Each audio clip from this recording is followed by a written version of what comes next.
Welcome to the Mismatch. I'm Chris Vernon, and joining me as he does every week from TheRinger.com is Dave Jacoby. Jacoby! Verno, I had a lot of trouble last night. World Series game goes 18 innings. The Chiefs are on Monday Night Football.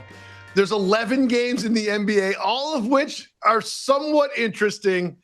I had a lot of trouble navigating my relationship with my remote control and my television. It was very stressful last night. It was very stressful. Well, congratulations to the Dodgers. I feel bad for the Toronto fans that had to stay up until, I guess, 3 in the morning their time and then turn around and go to work after their team lost. But an epic World Series game. We had the Chiefs on Monday Night Football. That game was going on. And then there were a bunch of NBA games, a big slate. And there were things that happened in the NBA that we need to get to. The first of which is this Sixers thing has gotten pretty fun in terms of things you might not have expected that are already happening in the NBA season. They draft V.J. Edgecombe, and little did we know that at least through the first week of the season, the must-see backcourt in the entire NBA was going to be Tyrese Maxey and V.J. Edgecombe, and the Sixers stayed undefeated with their win over the Magic. And I read this morning that through 3 games, it is the highest scoring backcourt ever, or I guess in 55 years. Since they started tracking starters or something. Yeah, right. And so, they had, and like, it was like 55 years, and Tyrese Maxey was like, that's a long time. That's a long time. And so, like, all of our analysis across the NBA landscape was, how many games are they going to have Embiid? How many games are they going to have Paul George? And now we're 3 games into the season, and it doesn't matter. At least in 3 games, it hasn't mattered because they have now this incredibly dynamic backcourt that has been a bitch for everybody they played against thus far. If you, take a 100,000-foot view on the 76ers back to, the process days, it's kind of wild. They intentionally lost for so long. They had all these picks, like Michael Carter-Williams doesn't pan out. You know what I mean? They have, all this goes on, and then they finally have this championship nucleus, what we thought was a championship nucleus. They had some playoff success, some playoff failures, but they add Paul George last offseason, and we're like, Paul George, Tyrese Maxey, and Joel Embiid on the same team. That is going to be a formidable team in the Eastern Conference. It's going to be them and the Celtics head-to-head in the Eastern Conference Finals. That's how we felt like a year ago today. And that championship window didn't just close. It closed, and the glass shattered, and the house fell down. Yep. But quietly, there's another championship window just opening up right next to it. And it is the Edgecombe, Maxey, McCain, Grimes sort of youth movement. And it's we don't care if Paul George and Joel Embiid are going to play here. We have this backcourt that will be the backcourt until 2030. And it's time to start thinking about building around that instead of building around Embiid. I spit my drink last night when I was scrolling through social media, and I saw on Twitter somebody put up, the Sixers are just a small forward and center away. They are. Well, about this, to celebrate these two, what they're doing now, especially Maxey, when I say Orlando Magic, the first word that comes to mind for me is defense. That is what they do. And especially sort of perimeter defenders, right? It's not like they don't have these sort of shot blocking bigs around the rim. And Maxey is a perimeter player who just did whatever he wanted. This one got a little close towards the end. This is the game I had the most of my focus on last night. And Maxey, I think he scored 8 straight points down the end of the game. He could just get to wherever he wanted, whatever he wanted. He looked like he wasn't just doing it. He was doing it easily against one of the best perimeter defending teams in the league.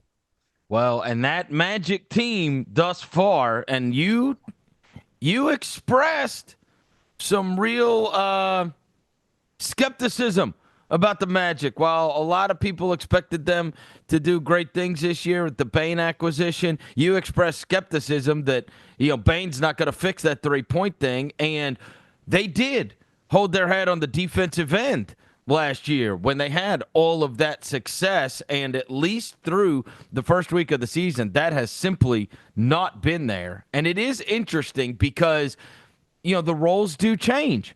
quite a bit when you make a big acquisition, and they've slid Bane into that starting lineup, and now you have Paolo and you have Franz and you have Wendell Carter, and you don't really have the I'm the wing defender guy, right? And most great teams, in fact, when you go back through history, the majority of great teams have an elite level wing defender, right? That is a key cog to, and I'm not saying that, and obviously it was Caldwell Pope, I believe it was for them last year, right? And I'm not acting like losing Caldwell Pope, destroyed their defense. I'm saying No. when you lose Caldwell Pope, I saw this happen in Memphis when you lost Dylan Brooks.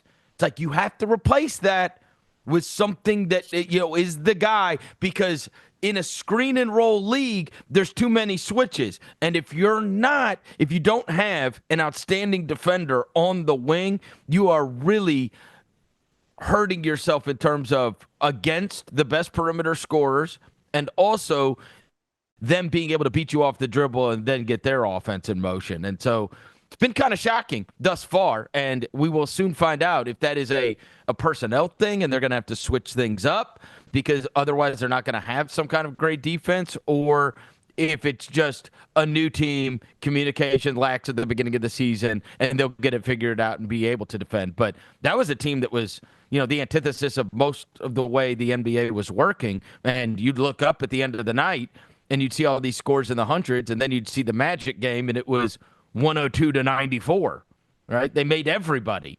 uncomfortable, and thus far, they haven't made anybody uncomfortable. No, and I think that Jalen Suggs played in the first game, but I think they really needed him last night. I think that we can talk about that sort of like, I don't know if we would call him sort of a wing stopper, but he's at least point of attack. He's point of attack, and he can cover anybody under 6'8". You know what I mean? Yep. Anybody under 6'8". So they miss him a lot. And while I was skeptical about the Magic going into the season, I'm not going to sit here after 4 games and do a victory lap, because there's a lot of 78 games left to play. But they beat the Heat to start the series, and they've since lost to the Hawks, the Bulls, and the Sixers. The Bulls haven't lost a game. The Sixers are hot.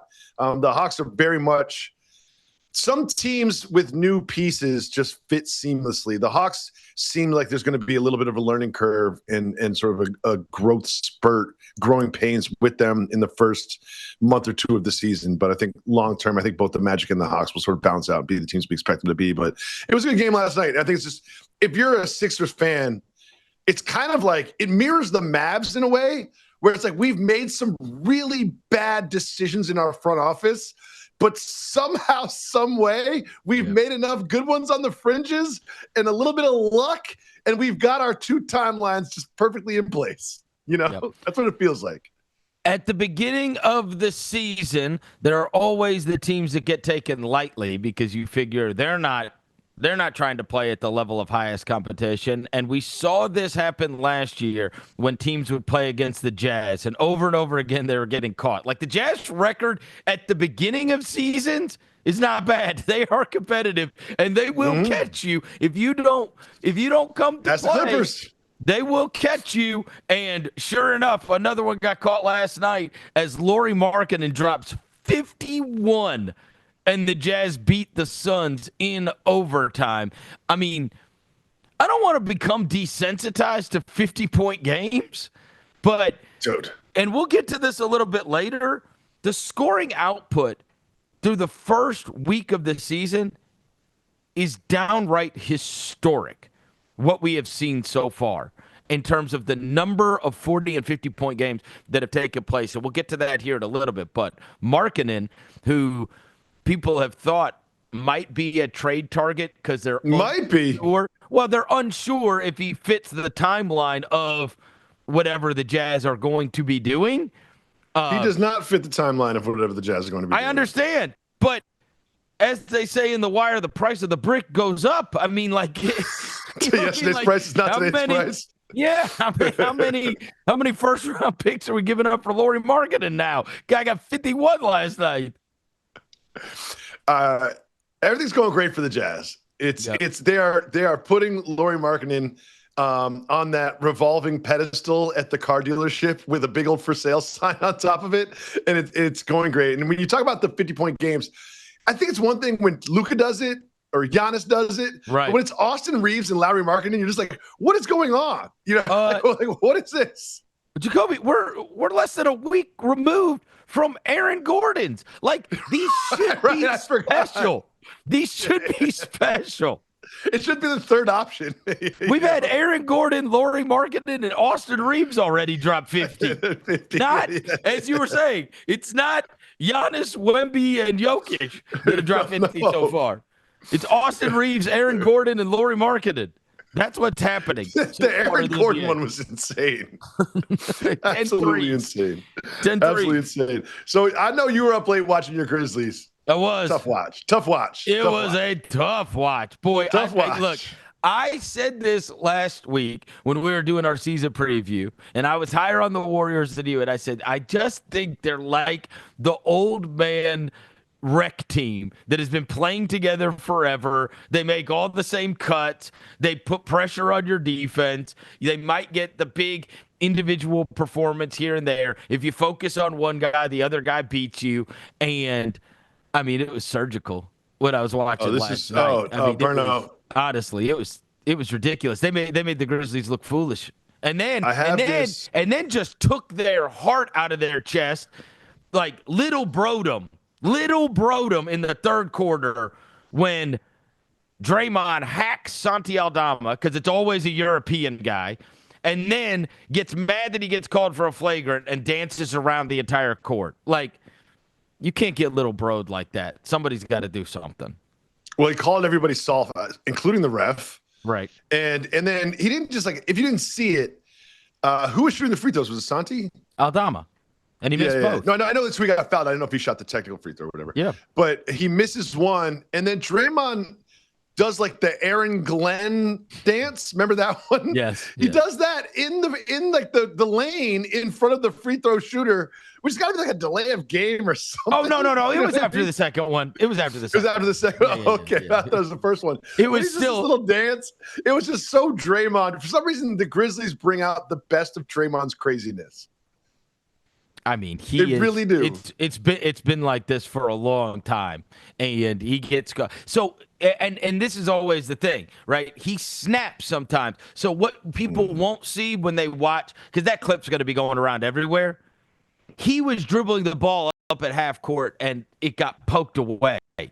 So it was a turnover. He runs back, grabs the back of the jersey, frustration, right? He's just mad. He's mad that he turned it over. Some people just go black after turnovers. Yes. Or like missed layups or something. They just go black and foul. It's like sometimes you can see it. If someone misses a layup, it's like, oh, you're going to foul in the backcourt. I can see it in your body language. It's going to happen right now. He snapped because he was mad he turned it over, so he chased Santi Aldama down and hacked him.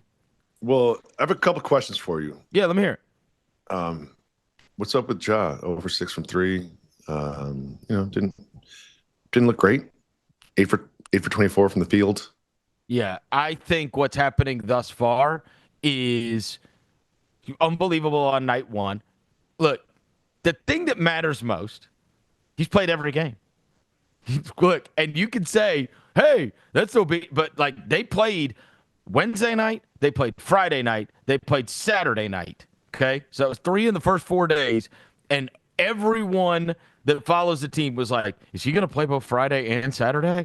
And so when he did, and then comes out after, it's like, I want to play all 82. We were like, okay, all right. Like, so number one, availability is the most important. Number two, with the lineup that Memphis is putting out there right now, I always talk about the whiteboard. It says Morant, Jaren Jackson Jr., nobody else matters, right? And the rest of them have got to be able to make – you're only going to be able to do it and function if the other guys are going to be able to make you pay. Because in the half court, you're going to have 3 guys looking at Morant every single time like it's the playoffs and try to make his life hell. And that's where the Coward thing comes into play, because you've got to hope sooner than later he is that outlet guy that could be another perimeter guy that people worry about, because nobody cares about Jalen Wells and Kentavious Caldwell-Pope. Well, I'm glad you brought it up. We haven't talked since the Target. We haven't talked since the target went off. I mean, and just put us 6 for 6 from 3. We haven't talked about the target yet. And I heard you had the target guy on your show yesterday. I did on our local show. We came in. It was a religious experience on Saturday night watching Cedric Coward. He was 9 for 13. I thought you meant having the target guy on your show. No. 9 for 13, 6 for 6 from 3, 27 points. And it is a constant reminder. There is nothing more fun than watching a rookie go off because it's just this whole new experience. Like, I've seen other guys have big games. I've seen even superstars in person have miraculous games. But when you get to watch a rookie and it's all out of nowhere because did not play Summer League, nothing in the preseason indicated that this was going to happen. Nothing particular. Well, didn't have like a celebrated, storied, illustrious college career either. He played at like 3 colleges in 3 years. Right. And he's like backing people down. He's hitting baseline fadeaways. He's stepping into threes. And everybody's like, what is this? What is this? He was and of course, my entire feed was, oh my God, target guy was right. Oh my God, target guy was right. I mean, it just felt like this is all destiny. I mean, what the chances of all of this lining up, and this is what I explained to Target Guy yesterday, as we were talking about his experience watching the game. I'm like, the chances of, like, it could have been, honestly, I could not have. I don't go to Target all that often. I don't, and honestly, the Target I was at, I haven't been to since. I probably should. Basketball. I didn't know Target had basketball card sections. I probably should go to that Target just in case somebody else can find me another player. But I mean, that's where you mind your takes. He could have liked Murray Boyles. He could have liked Carter. He could have liked. He could have liked anybody. Yeah. He could have liked anybody. So the randomness all of me happening to be in Target that day, running into a guy that tells me Cedric Coward is going to be great. Then Roser, my producer in Memphis, reading a list of guys, and this is how this all happened. Read a list of guys with these measurements with a 7'2" wingspan and their success rate. And when he brings up that name, I said, you're never going to believe this. A guy in Target told me this, right? And like, the best player in the draft. And then he's not at the Grizzlies pick. They traded up to draft Cedric Coward. And then this culmination on Saturday night with his monster breakout game, I was just sitting there going like, how? How is this all happening? Seriously. And God forbid he becomes as amazing as Target Guy said he was going to become, because that would change the course of history. See, I feel like Target Guy is to Cedric Coward what Kendrick Perkins is to Ja Morant. They basically discovered them. Bro. It's basically like someone watching the game pointed out the strengths of someone playing the game, and that is how people learned about the person playing the game. So I feel like Kendrick Perkins is to Ja what Target Guy is to the target Cedric Coward. That's a fair comparison, right? Kendrick Perkins acting like him talking positively about Ja Morant is the reason that they got on national TV. Yes. The most delusional thing I have ever heard in my life. I love it. He was the number 2 pick in the draft and the most viral athlete in the world his rookie year. Rookie year, he was the most. You're taking my friend Kendrick Perkins. Oh my God, you're a friend. Hey, did you want to leave your kids with him if something ever happened to you and your wife? That's Chauncey Billups, and I stand by that. I'm not going to play poker with him, but he can take care of my kids in a pinch. Kendrick Perkins said that it was his discussions with the brass of ESPN, the C-suite, the corner suites. That was his, in those private discussions, is what led to the Grizzlies being featured on national television. Of course. And Ja Morant becoming a household name. It was because Kendrick Perkins put in a good word with the C-suites at Disney. That's exactly what happened. And he's my friend, and I'll stand by that. It's unbelievable. I can't even believe that. Like, I can't believe it came out of his mouth and he like believes it.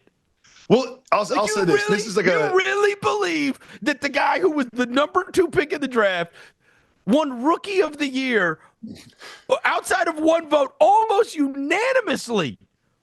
But like Rookie of the Year. Viral highlight every week, too. Every It's night. Like he is in your feed. Like my mother, who doesn't even know what NBA stands for, is scrolling Instagram. Is like, wow, this John Morant guy can really dunk.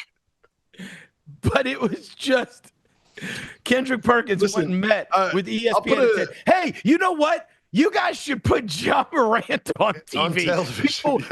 People don't know about this guy. Yeah. You know what I mean? Like he's kind of not in the public eye. But man, if people watched him, they would be into it. Oh my God. Well, that's what Kendrick Perkins and Target Guy have in common. Oh, hey, I knew that you'd enjoy that. Also, the reason they're not on TV anymore. No, of course. But I'll say this. Let me say this, though. This is like a Jacoby philosophy. I've got a lot of these like little sayings. Everyone's a hero in their own movie. So Kendrick Perkins really believes that narrative to be the reality. That is his subjective reality. That is how he sees the world. Now, those of us that try our best, and no one can ever achieve it, to sort of experience the objective reality that we all share, know that it was Ja Morant being Ja Morant is what made Ja Morant popular. But in his version of the event, it is him being quote unquote early to Ja Morant and being vocal about Ja Morant has contributed to Ja Morant's popularity. That is not the objective truth, but that is how he feels. So in a sense, you can't disagree with him. Oh, I'm sorry. Yes, you can. He's absolutely wrong. Let's move on. I mean, look, Target Guy gets to stand up business when it comes to Cedric Coward because nobody thought about that in that way. No.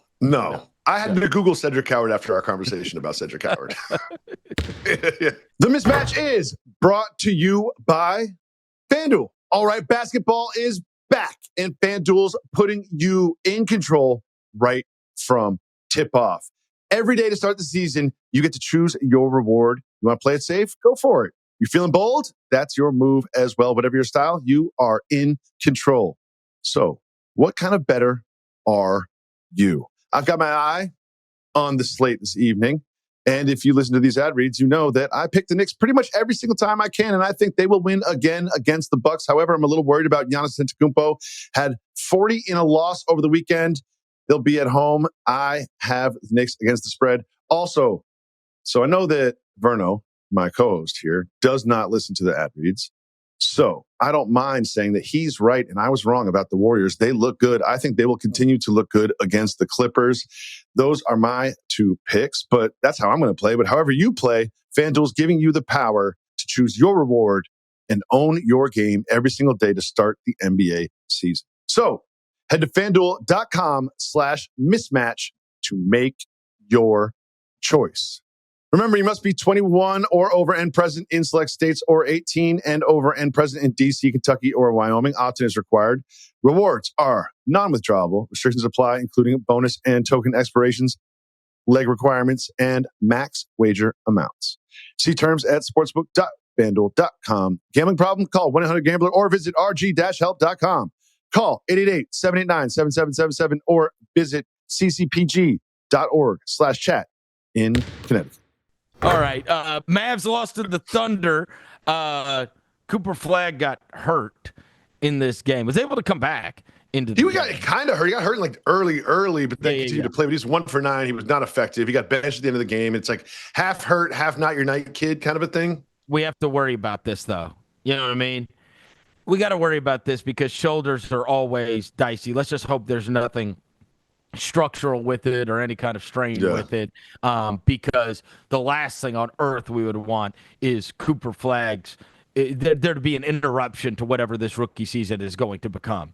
And so that's just something to monitor over the course of the next 24 hours. It's whenever they inevitably put out the news. Let's just hope that it's just he got it banged and it's not a big deal, because I saw another team that lost a guy to a shoulder injury a few nights ago, and with Andrew Nembhard.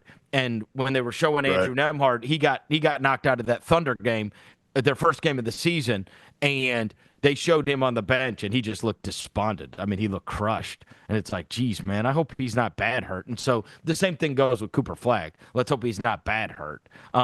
Feels like people are taking a run at the Thunder at the beginning of the season, right? This is actually going to be a little more fun because you see there is an elevated thing that has come along with, okay, this is the defending champs coming to town. Yep. It is a difference. There's no question. You saw two teams take them down to double overtime at the very beginning of the game, and though they were able to run away from the Mavs last night, you see a different spirit with these teams coming out against the Thunder than you did last year. And I think it's also worth mentioning they're missing a lot of guys. You know what I mean? Sure. They're not missing. They're missing a lot of guys, but that's what makes title defenses so difficult. Is you're getting everyone's best game, and there are certain games on the schedule, the Utahs and the Washingtons, and we all know the games where it's impossible to give it 100%. But if you don't, you're playing with fire. The Clippers learned that in Utah, and these things will happen. But I will say, to keep it positive, I thought Chet looked really good. He's been up and down a bit in this early season, the first 4 games, but I thought he looked really good last night. And I think that, especially without J-Dub, he's going to be very important. And I think the leap that a lot of people predicted and expected from him this year, I think will come to fruition. It is kind of annoying that the best team in the league also has the best depth. It's frustrating. It really is. The AJ Mitchell thing is just like, what are we doing, dude? He'd be starting on 2019. Oh, yeah. Like, it's ridiculous. It's ridiculous. Like, I'd say last year he's probably like their 10th guy off the bench. You know what I mean? Like, well, and he got injured and no one even noticed. Yeah. Look, they played last year without Chet for 50-something games, and it was like, all right. I didn't realize he played so few games last year. He played like 32 games last year. Right, because he was available for the playoffs, and that's what mattered to people, right? Yeah. That's what we remember. Man, look, later this week on Friday night, there is an Amazon Prime game. Okay. A cup game that I had circled. Already? Because I'm having to miss Halloween with the kids in Memphis, Lakers versus Grizzlies. And within the last week, we found out no LeBron, no Luka. And an 8:30 Central start. I was like, ew. I guess I'm going to watch the Austin Reaves show. She's going to put up 60. He might. I mean, Austin Reaves again last night. The Lakers lost to the Blazers, but 41. How many points is he going to average until these guys come back? He's going to have to average 1 million. It's an interesting thing. If he continues to play as well, and he won't because LeBron and Luka will come back, and Luka's going to be back quicker. Yep. It's just like, what do you do with him? Like, is he like a number 1 option? I don't think so. It's a contract year too. If you're the Lakers, like, it's just I never assumed the Lakers are going to be like, we're going to spend a max contract on Luka and we're going to spend a max contract on Austin Reaves. It just doesn't seem like that's the big 2 you want to build around. It seems like they're very redundant as players. Oh no, he's well on his way to 30-40 million a year at this point. And it does not seem like it'll be in the purple and gold, if you ask me. I mean, it's a fortune.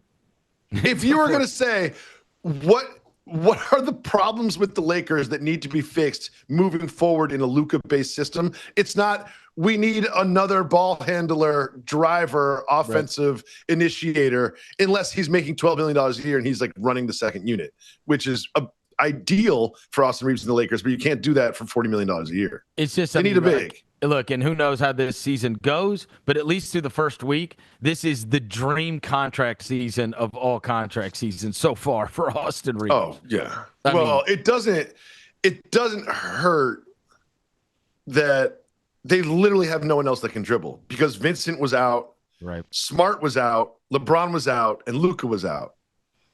So outside of Reaves, who's their best ball handler? I mean, we sure do have a lot of guys out already. We really do. Zion was out last night. Luka was out last night. I'm like, damn, bro. Flagg is hurt. We haven't even played a week.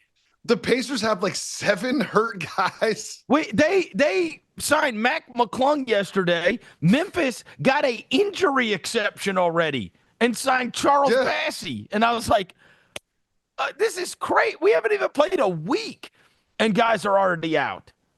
I think there should be rules against having TJ McConnell and Mac McClung on the same team, but I haven't written those rules yet. I don't even know how I would form it. But did you notice? You know who they waived? Who? To make room for Mac Wiseman. McClung? Wiseman. Unbelievable. Like, wow. Imagine when he got drafted, you were like, in the next 4 years, he's going to be on 17 teams, and he's going to get waived for Mac McClung. That Achilles thing. That high school kid that can dunk. That Achilles thing might have really, and also a bad break with them losing Halliburton, McConnell, and Nembhard.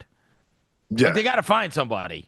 If they're going to be able to hold down the fort. They got to find somebody, even if it's Mac McClung. They got to find somebody that can play the position, at least until they can get somebody back, right? Because it's going to be a while, certainly on McConnell, and it's going to be the whole season without Tyrese Halliburton. One other thing that we need to mention that took place last night that is worth mentioning is Wemby and the Spurs.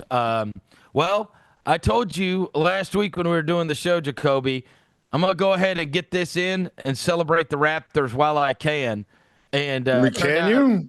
Well, no. I did. I did. Oh, last week. Oh, okay. Yeah, I did. They got their win. You predicted they were going to be good. They got their win. They handed out the staff. Remember the Cobra staff? The Cobra staff, the chain. Covered in dust right now. The Cobra staff is covered in dust in a closet. What if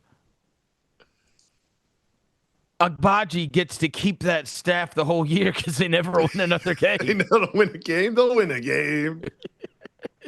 He's got the staff and RJ Barrett's got the chain, and they're like, what if it's had like the opposite reaction where it's like once you gave out those awards to those guys, they're like, well, I don't want to give these up. And, I like it. And they don't throwing games. Right? They want to keep the chain in the staff.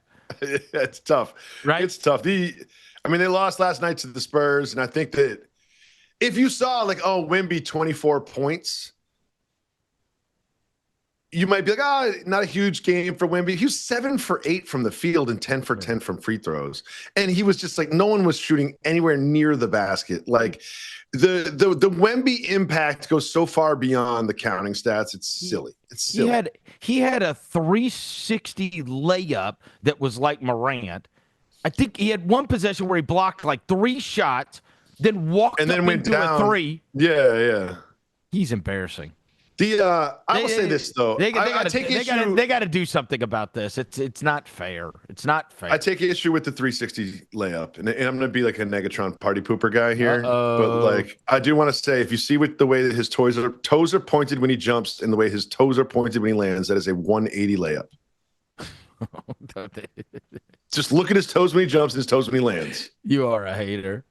I'm saying everyone's calling it a 360 layup. I'm like, oh, he did a 360 layup. Click on it. No. Okay. Not a 360 layup. All right. I want you to go to like House of Highlights or whoever posted. Comment. That is a right now. Yes. I'll do it right now. That is you know what? Right now. You remind me of a commenter, right? Where it's like right now.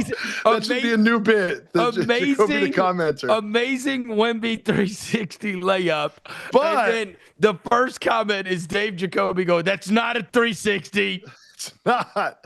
It's like when somebody, right? House of Highlights. All right, I'm on it. It's like the guy that somebody.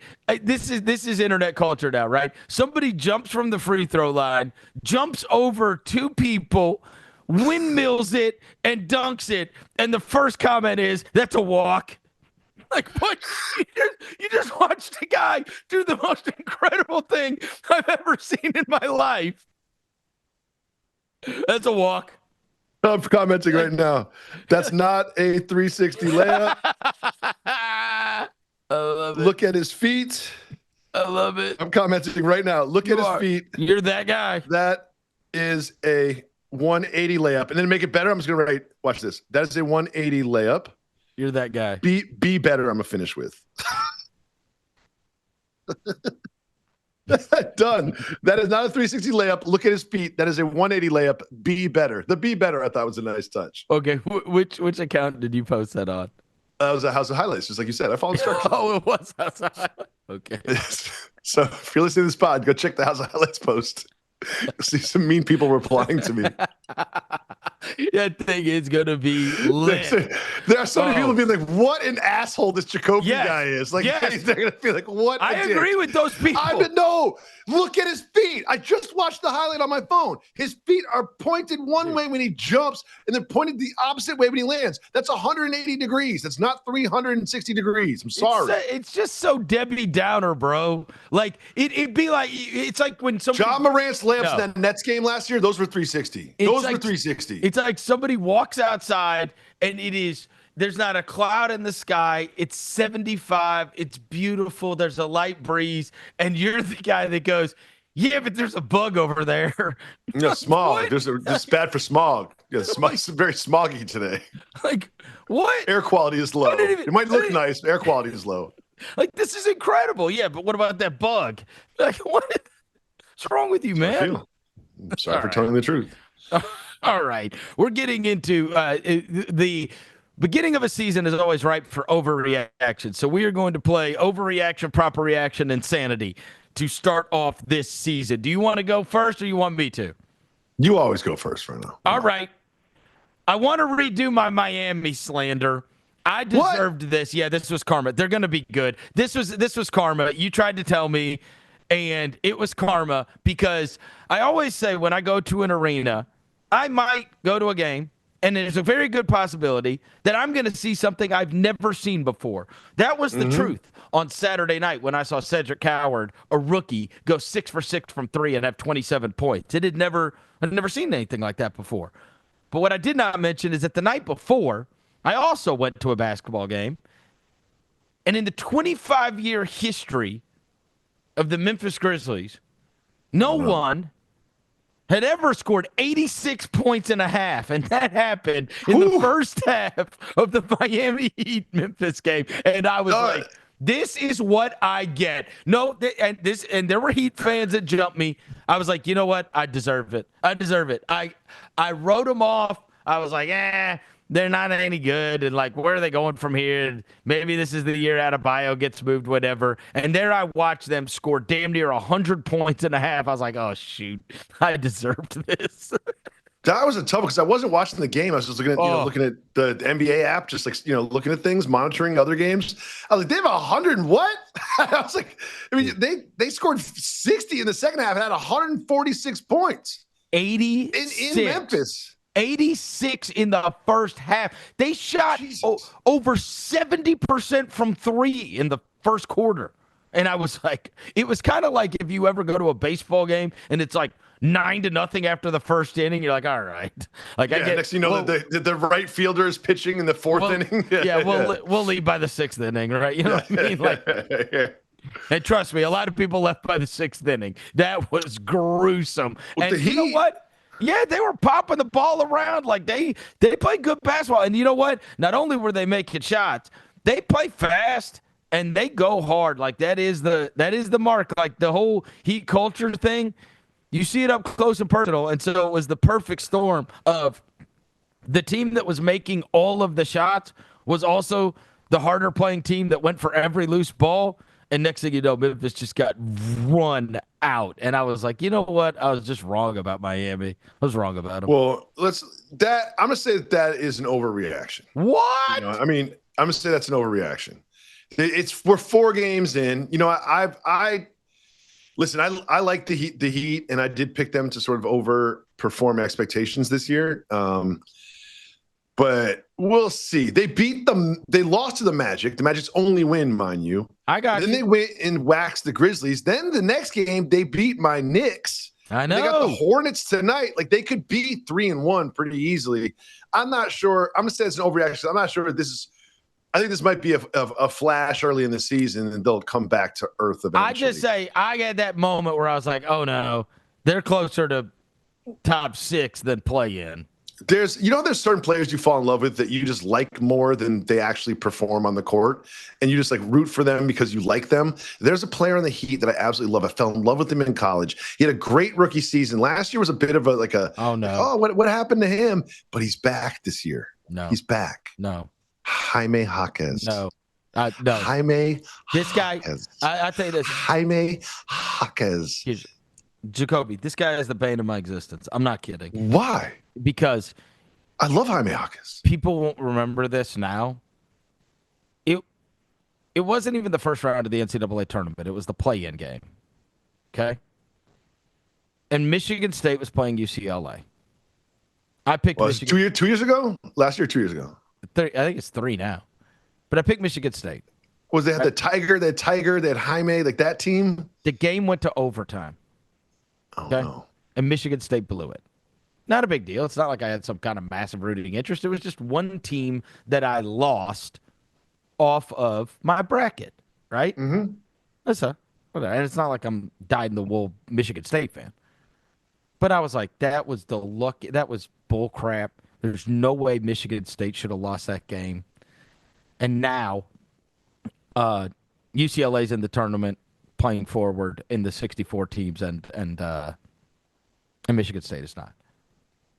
I bet against UCLA every game the rest of They went to the Final Four that year, right? They went to the title game against Gonzaga. That's right. And it went to overtime. They covered and beat. I lost so much money because of this bastard. I'm not, and it's. I don't know how many people have guys like this. Every time I see him, I'm like, that son of a bitch. Remember that was Johnny Juzang? Wasn't that Juzang? That was Jaime Jaquez. Or was it Johnny Juzang? No, it was Jaime Jaquez. I think it was both of them, dude. It was Jaime Jaquez, wasn't it? Didn't they play the same team? Or did Juzang replace Jaquez? Hold on. I think they were on the same team. That team was good. I think Juzang was there. Okay, they were on the same team. Jaquez is the one that, like, I don't know. It just he was on fire. Yeah. And they ended up playing in the title game. God. They won in the play-in, and I was like, this is bogus. They shouldn't have won. And then they never lost again. And I was like, this is the worst thing ever. Well, your own gambling losses aside, weren't you excited about Jaquez, his rookie season sort of like flashing? And I thought it would continue last year. You know who I thought it would continue last year. It just didn't. You know who I was impressed with? Because I know Jaquez Terry is Rozier? good. No, I know Jaquez was good. Terry Rozier. No, we needed him to be on the team so he could maybe throw the ball to the other team. Fontecchio. Oh, yeah. I liked him on the Pistons last year. I was like, this guy's good. Oh, yeah. He'll knock down a three. He'll knock down a corner three for you. He was getting his chances. He was getting his chances. I mean, he was getting real minutes, and he was putting up real production. And I was like, damn. So you think this is an overreaction? You wouldn't. I'm ready to concede on the Heat. You know what? Actually, since it does align with my interests, I'm going to say that is a proper reaction. Okay, thank you. All right, next one. Only because all right. We've discussed this a little bit, but there is a team that is the inside of the NBA of the NBA. Okay. Allow me to explain. You and I both worked in sports media for, a quarter century. And we sort of know how this works, how the sausage is made. And we have the Amazon presentation and the NBC presentations, which are brand new this year. So they've got their graphic packages, their music, their look, their talent, their desk, their studio. They're sort of like relaunching a complete NBA presentation package. And they're all trying to sort of capture the magic that is the inside the NBA. They're trying to engineer these quote unquote viral moments. They're trying to be funny. They're trying to have chemistry. They're trying to, they're sort of like just trying to find the irreverence and authenticity and chemistry that inside the NBA has. But it comes across as inauthentic and unorganic. And I think over time, when they get the reps together and they have the roles flushed out, that they will have strong presentations and chemistry as a studio show, but they cannot match the institutional knowledge and established roles that inside the NBA has because of how many years they've been together. And I say that is, and a team that I was wrong about this year to sort of draft off of your first overreaction, I think that the Golden State Warriors are the inside the NBA of the NBA. Everyone there knows their role. They've been doing it together for so long. There's no surprises. There's consistency. There's institutional knowledge. There's experience. There's veteran leadership. And like a game like last night, it wasn't Draymond and Steph and Butler carrying the day. It was Pods and Moody and Kuminga that were sort of eating up the Grizzlies last night. Right. And a lot of that, it just feels like they're so stable. They know who they are. They know their roles. They're consistent. And I think that, to me, is analogous to sort of the inside the NBA crew, not trying that hard, but being the best because they're so comfortable in their roles. To the new sort of studio shows trying to sort of replicate that, but looking like tryhards. And that is one of the ways that I have sort of come to grips with the fact that I might have shorted the Warriors this year. It's the blessing of having vets and having awesome vets, because the rest of those guys are pieces to the puzzle and you have to fit in. That's it, right? They have Draymond Green, they have Jimmy Butler, and they have Steph Curry. The rest of y'all, you are here to augment this thing, right? And there is a way you play, and if you don't play this way, you're not going to get to play. And there's not that many teams that can actually pull that off. You would think that that would be more common than usual.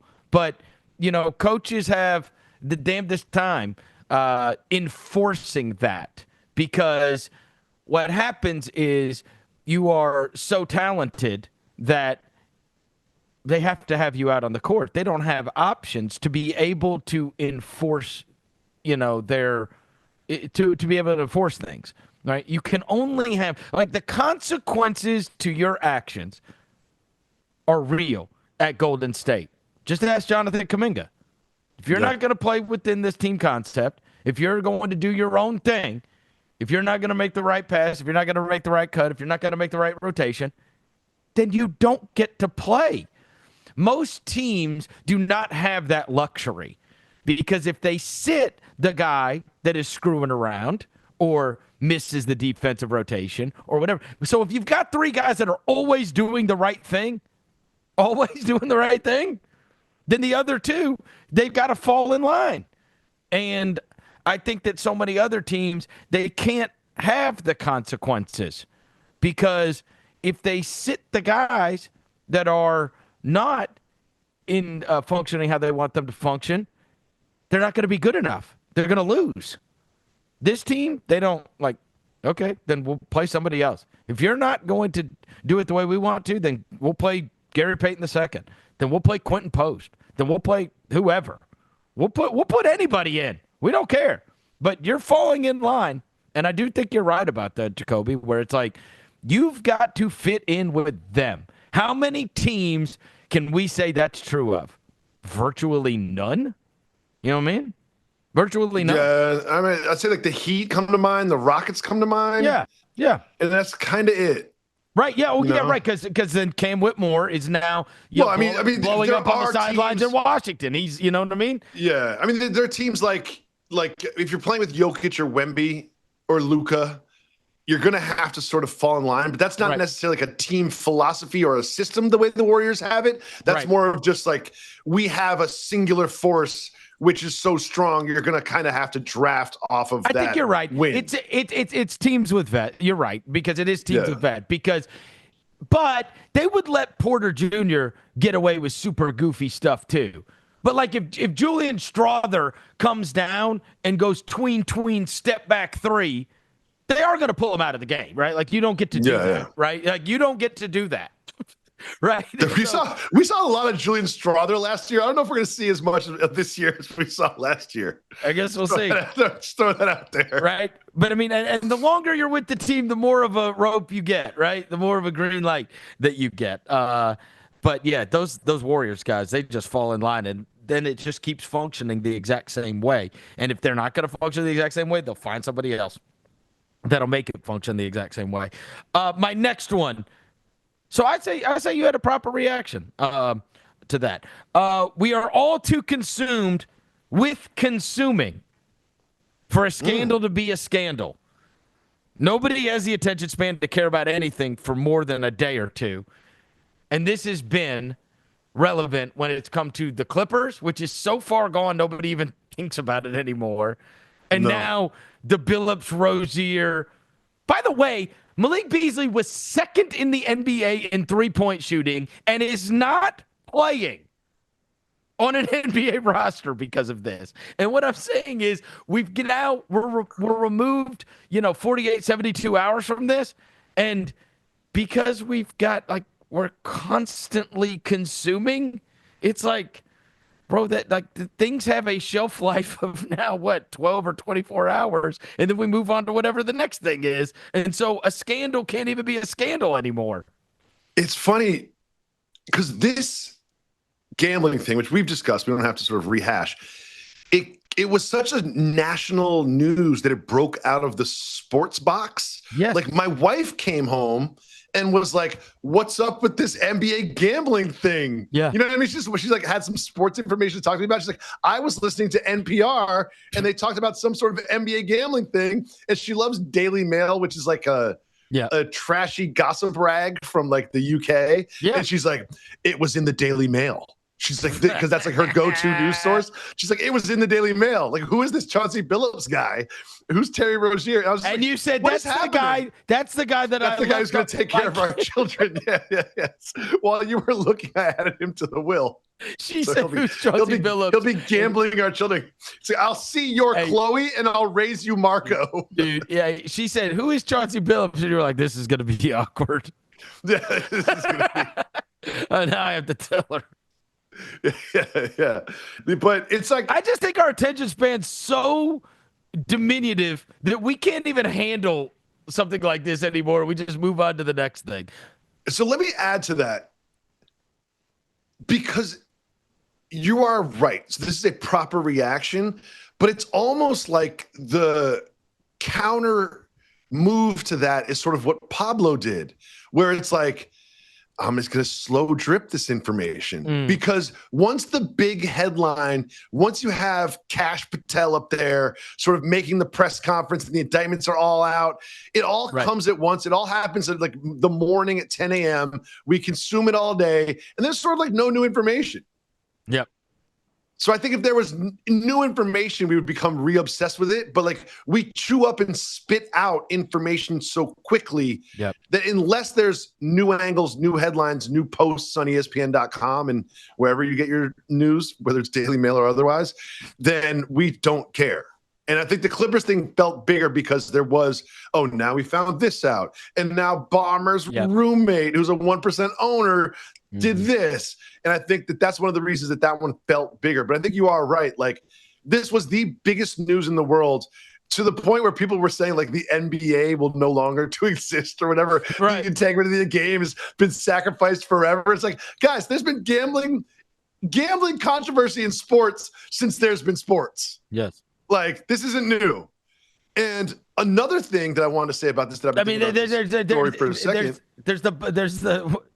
there's 8 men out. There's Muhammad Ali standing over a guy from a phantom punch. It's like boxing has been forever. And let's not even talk about like doping and stuff. Like, come on, like what are we talking about? There's scandal in sports forever. This is nothing new. This is like the Billy Joel song, "We Didn't Start the Fires." It's just the latest thing.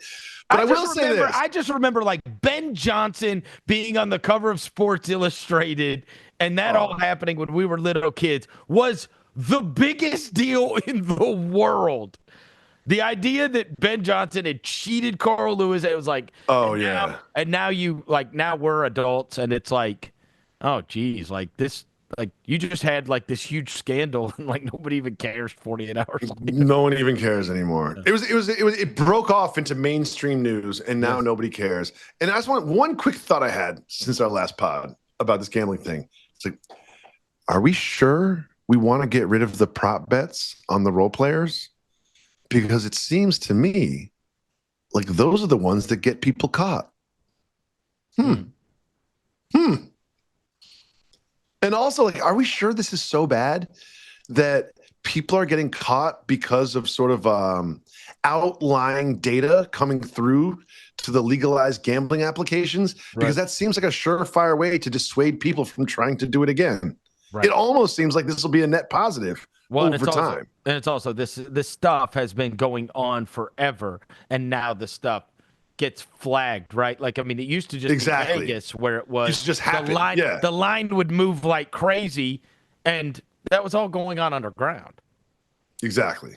I don't think this is as bad as people are making out to be. I sort of think it might be good, to be honest with you. Well, nip it in the bud, you mean? Yeah, well, it's also just like, look, we now have AI spiders crawling through every single bet that's ever been made, looking for unnatural occurrences. Yep. And keep that in mind whenever you put a bet in, especially if you're putting a bet in with inside information. Okay. Next. All right. We got to pick up the pace as always. I like this one. I'm proud of this one. Proper reaction, overreaction, or complete insanity. You ready? The most impactful acquisition the Nuggets made this offseason and so far this season is not Cam Johnson, Bruce Brown, or Tim Hardaway. It is Jamal Murray. Jamal Murray, known. Like, there's like three things you know about Jamal Murray. He put out a weird sex tape. He's got a lot of body hair. Number two, he was amazing in their championship year. And number three is he always starts slow to every season. He's never been an all-star. These are like what you say about Jamal Murray, those things. And this season, for whatever reason, health, vibes, offseason, who knows, didn't play for the Canadian team, whatever it was, he's been on a tear, and he's starting the season in a way that we have not seen from him. He takes the fall off. Jamal Murray is here. And he is what's going to be the biggest difference between the Nuggets' previous start to seasons and this year's start to seasons. Okay. This is an overreaction. And the reason is Aaron Gordon's averaging like 50 points a game. Shooting 80% from three. So go to hell. Like, that's the difference. They're freaking dunker spot power forward. He's averaging like 50 points a game, and you're going to give it to Jamal Murray? Jamal Murray. Like, keep in mind, the dunker spot guy is averaging 50. He hit 10 threes a few nights ago. Look at his line last night. He did it again. I didn't see it last night. Oh, last night he had 40-something. No. I'm not kidding. Because they had that. I was like, oh, this is amazing. Timberwolves Nuggets. I was so excited for Timberwolves Nuggets. I was like, oh, no Anthony Edwards. Oh, let me. Well, it was actually, they were down at halftime, and then they ran out on them in the second half. It was last night. Oh, I'm sorry. Murray was the one last night. He had 43. Yeah. Aaron Gordon had 9. Furry. I mean, Jafal. I'm sorry. Thank you. Please respect Jafal. Jamal Murray. You're right. Forgive me. I thought it was Gordon. It was Murray. Oh, thank you. Okay. Jafal. Okay. Yeah, 43. Jafal. Okay, then I'm going to say proper reaction. And he had 23 in the third quarter. I'm changing. Okay, good. I feel like that was a big win for me. Someone write that down. Jesse, write that down. I won an argument against Verno. Next one. Tuesday the Wemby morning. thing is already happening, and he's already the most dominating player in the league. Is there something better than proper reaction? It's happening right in front of us. It's like climate change. Like you could deny it. You could sort of like present another side to it, but like it's happening. Whether you recognize it or not, it is happening. It's what the Wemby thing that has me most excited is not like what this year is going to be like. It's like, what is 2028 going to look like? Like, what is peak Wemby going to look like? Here's the problem. Here's the problem with him. And it's a good problem, but a problem nonetheless. For everybody else, not for him. If he never played offense, or like, let's just say he like averaged 8 points a game or whatever, he would still be one of the most dominating players in the NBA. Absolutely. Like, it's like you've got friggin' Mutombo or like better than Mutombo. Prime Ben Wallace. I'm trying to think of somebody that was like over and over again defensive player. There are no type, comps. right? There's just like, no comps for him. I got it, but I mean, he is the most dominating force on both ends. Like, Gilgeous-Alexander is not the best defensive player in the league at his position, and Jokic is nowhere close to the best defensive player at his position. The idea that this guy like alters everything you want to do on the defensive end. And so I think the only hope for us, for anybody that like wanted to see anything other than this guy destroying the world, was it's going to take a little bit longer, but like it's happening. Like you watch it and you're like, oh my God, this is outrageous. And honestly, I mean, this is the best advertising for time with monks ever. And I know I like that. You were flippant about it, but I mean, we're going to see half the NBA hanging out with monks next summer. He did some interview where they were like, you know, we all read about your offseason. You spent time with the monks, you spent time in Japan, and you spent time with Kevin Garnett and Olajuwon, and you went to NASA. And he interrupted. He was like, the NASA thing was just fun. I was just being a tourist. He's like, had nothing to do with he's like, I was just checking out some spacecraft. Like he was like, let's not group the NASA thing in. Like I also had like salmon, but like that wasn't part of my offseason. That wasn't part of the whole NASA package. You went to the New York Times. The New York Times spent a lot of time on the NASA visit. It was just like, yeah, dude. I was just like, I was bored one Tuesday afternoon, and I went to NASA. Like, I live very close to it. It was like, okay, but man, Wemby is like, there's just no historical comp for what he's doing on a basketball court. Not like quantitatively, more like qualitatively. Like, did you see the clip of Kevin Durant bumping into his shoulder? Yes. It's stupid. Kevin Durant lies. He's actually 7 feet tall. And he hits his forehead on Wemby's shoulder. And like, you talk about this defensive dominance. If he never crossed half court, he'd be one of the most dominant players in the league, right? But you can't count the amount of times that a player in the natural flow of an offense would normally drive to the hole, but sees if they drive to the hole, Wemby will be the help defender. So they just decide to do something else. There's no stat for that. Here's the thing, Jacoby, and this is what is terrifying. He's gotten so much better. Dude. That's what's terrifying. Like, you watched him last year, and now he doesn't take a bunch of threes. Like, his average shot thing. It was so easy last year to criticize him because he would go like 5 for 15, and 7 of those would be threes. And you're just like, well, what are you doing? Like, you're 7 foot a zillion. Go to the basket. And it's almost like he was like, yeah, I'm not going to shoot threes anymore. And now he just crossover step back three. I mean, it's just. I don't even know how to criticize this guy anymore. There's nothing to say. You can't do it. Can't do it. I'm going to find something. It's happening right now already. So I'm going to say you said his proper reaction. That's a win. All right, here's my next one. Proper, over, or insane reaction.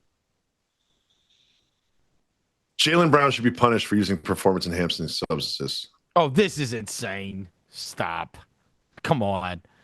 Do you know I knew this was going to happen, especially after I saw the show. Wait, you can't claim I knew this was going to happen. No. When his hairline juice rubbed off on OG Anunoby's shirt, you're going to say I knew this was going to happen. You show me your prediction. In typical Jacoby form, you jumped the gun before I was able to finish. You said I knew this was going to happen. You knew his hairline was going to rub off on other people's jerseys. Let me finish. I'd prefer. I did not know that his hairline was going to rub off. I knew that there was going to be the goofy 2025 think piece about this.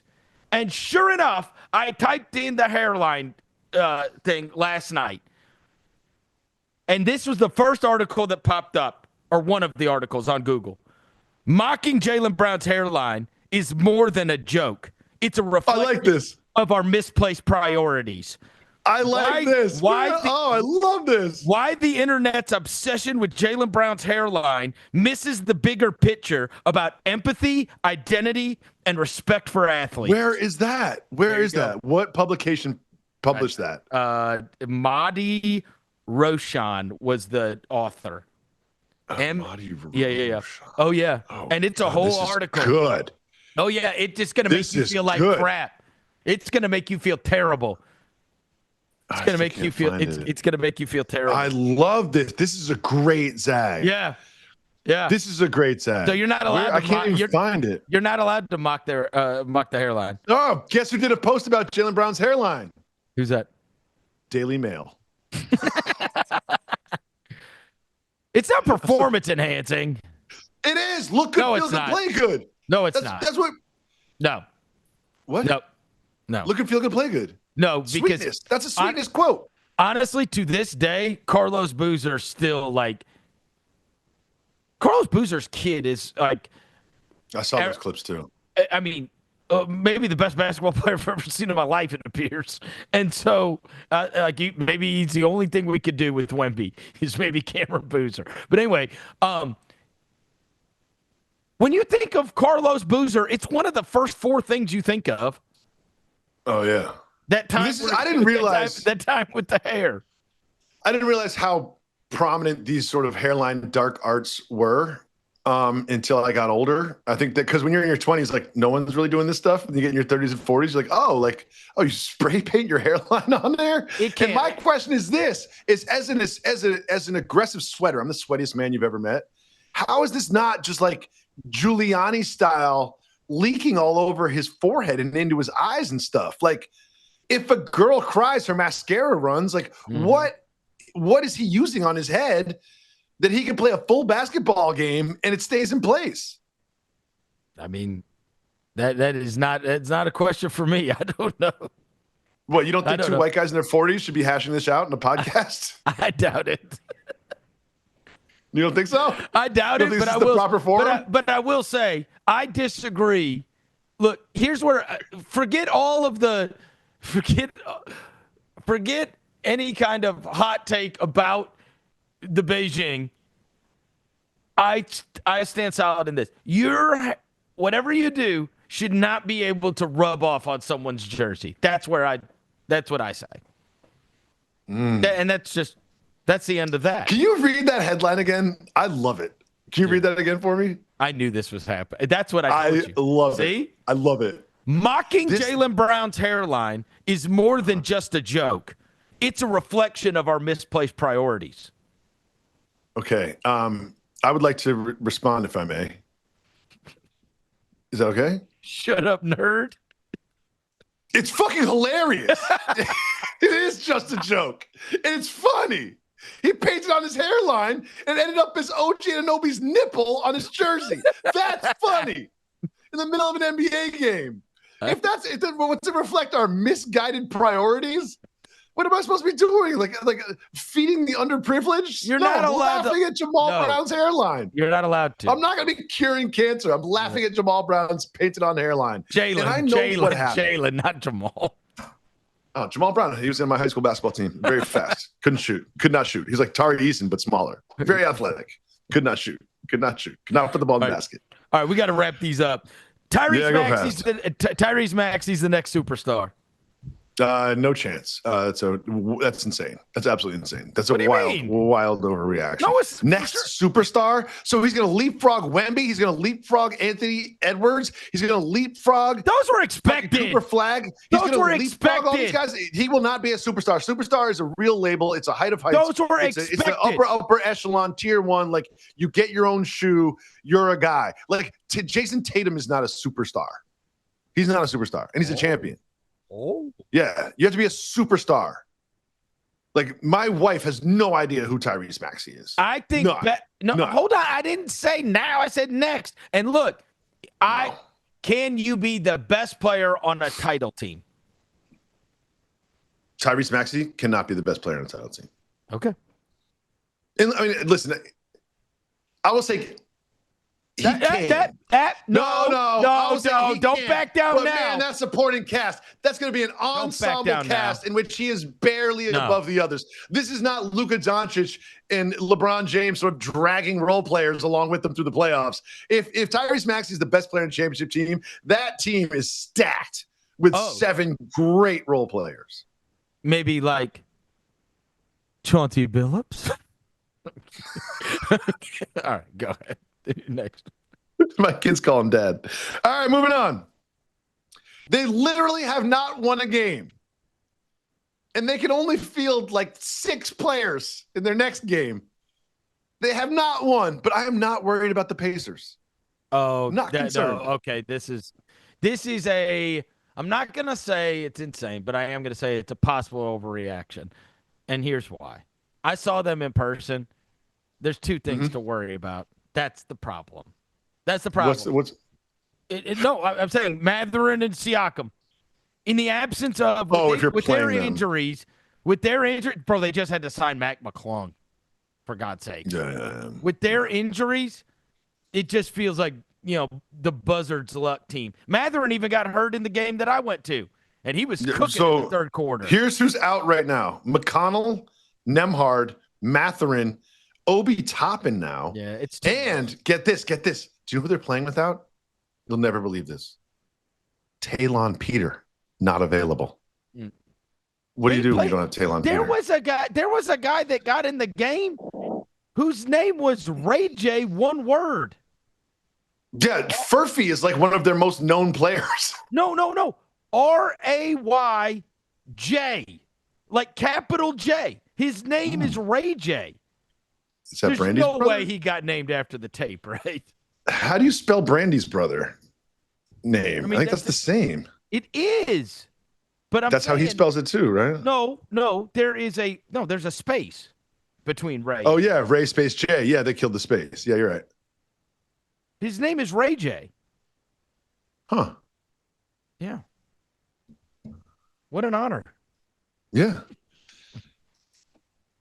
So you're worried about the Pacers? I'm not worried about the Pacers. Yeah. What's your next one? Too much. This is going to be the season with the most amount of crazy scoring outputs by individuals ever. So let me just give it to you before you decide. Okay. Lauri Markkanen had 51. There have already been 4 50-point games in the past 5 days and 16 40-point games in the past 6 days. Automatic NBA on Twitter listed them all. Reaves twice, Luka twice, Maxey twice. Shai Gilgeous, Lauri Markkanen, Aaron Gordon, Jamal Murray, Steph Curry, Jaylen Brown, Anthony Edwards, Cam Thomas, Giannis, and Wemby. So far, last year, there were 139 40-point games. 139. So the whole like season. 1,000 games played? The whole season. Over 1,000 games. Like something like 1,100 games, 1,200 games? Yeah. The whole season, 139. There have been 12 so far. That is on pace for over 300 40-point games this season. We have 12, and we're not a week into the season. How are we at 12 40-point games? And what did I say? We have had 4 50-point games. Like, he's special. That's a proper reaction. It reminds me of field goals in the NFL, where it's just not special to be over 50 anymore. A 50-yard field goal is like, oh my God, this is amazing. In 10 years ago. Did you see and a 50-point game was like that too. Did you ever see that press conference with what's the guy's name that's the defensive coordinator for Philly? Vic Fangio. He did a press conference and he was talking about how everything's changed, like in terms of defense. He was talking about things changing in defensive strategy because of the field goals. And he was like, the guy from Dallas is going to kick a 70. Aubrey. Yeah. Oh, yeah, he is. And Fangio said the balls are different. So that's what it is. So I was watching a game, right? I was walking down the street watching Red Zone. So I'm walking down the street watching Red Zone, right? Because I had to take a kid somewhere or something. And I just watch Red Zone on my phone if I have to be out and about. And they had a hurricane field goal drill, which is when you've got like 15 seconds left. You don't have any timeouts and you get tackled in bounds. So you have to run out the field goal unit and run off the offensive unit at the same time. And they're all professional. They get paid lots of money. They do this, right? But They had time it was a 52-yarder, I want to say. They had time to make the switch to special teams. And the field goal was right down the middle, but short. 52-yarder. Because they didn't have time to switch the ball. So this and I started thinking to myself, I'm like, wait a second. The kickers aren't changing. The human body is not changing. The balls are changing, and we've got special balls for them to kick now. So maybe if we want to make the game a little more exciting, and if you get the ball in the 35 and you only need a field goal, you have to get more than 20 yards. We should have you kick the ball that you throw with. But what do I know? I'm just a basketball guy. Yeah, right. Sorry, you need to kick Tom Brady's deflated footballs. Yeah, do that. You got to kick Tom Brady balls. Have a little more fun. We'll see if you're really. Yeah, but I think it's a proper reaction. I think it's a proper reaction. I think it's just the way the game is changing. And, we all remember the season 2 years ago when they hit the All-Star break. They were like, we're not calling fouls anymore. I know. And that feels like we might be headed towards something like that. We really might. All right. Here's my last one. And I'm very excited about the end of October and heading into November.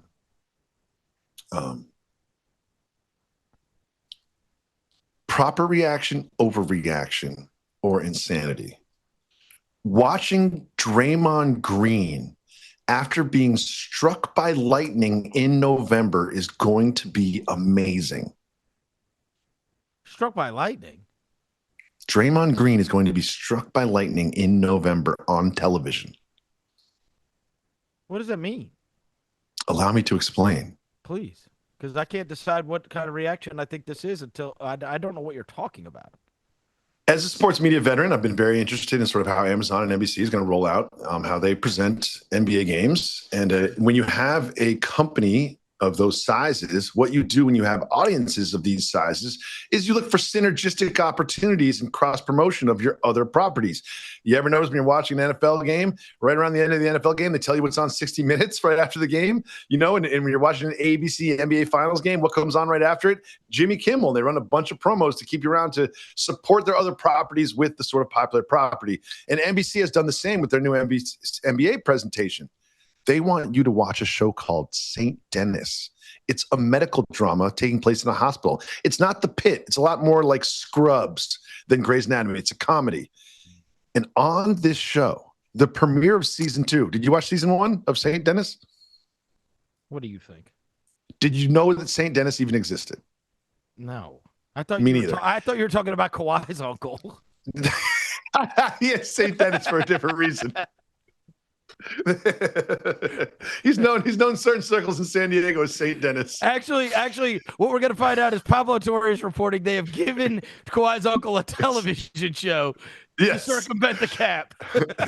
and on that television show, he's electrocuted Draymond Green. So here's the story. Here's Draymond Green's storyline. They're like, St. Dennis is back. Draymond Green is being wheeled into a hospital on a gurney because he just got struck by lightning. No.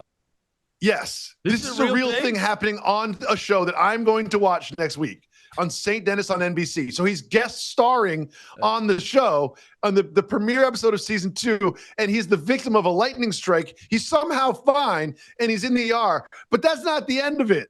Okay.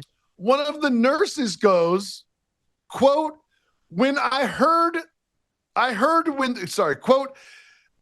when the current runs through you, it can be stimulating, and looks at his crotch. So now we have electrocuted Draymond Green with a boner in the hospital on NBC in primetime. And I'm going to be watching that so hard. So hard. Wait, he actually has a boner? I don't think they show the actual thing, but it's a suggestion that the electrical current. Yeah. There's no tent. Is like a tent. No. There's no tent. There's no teepee.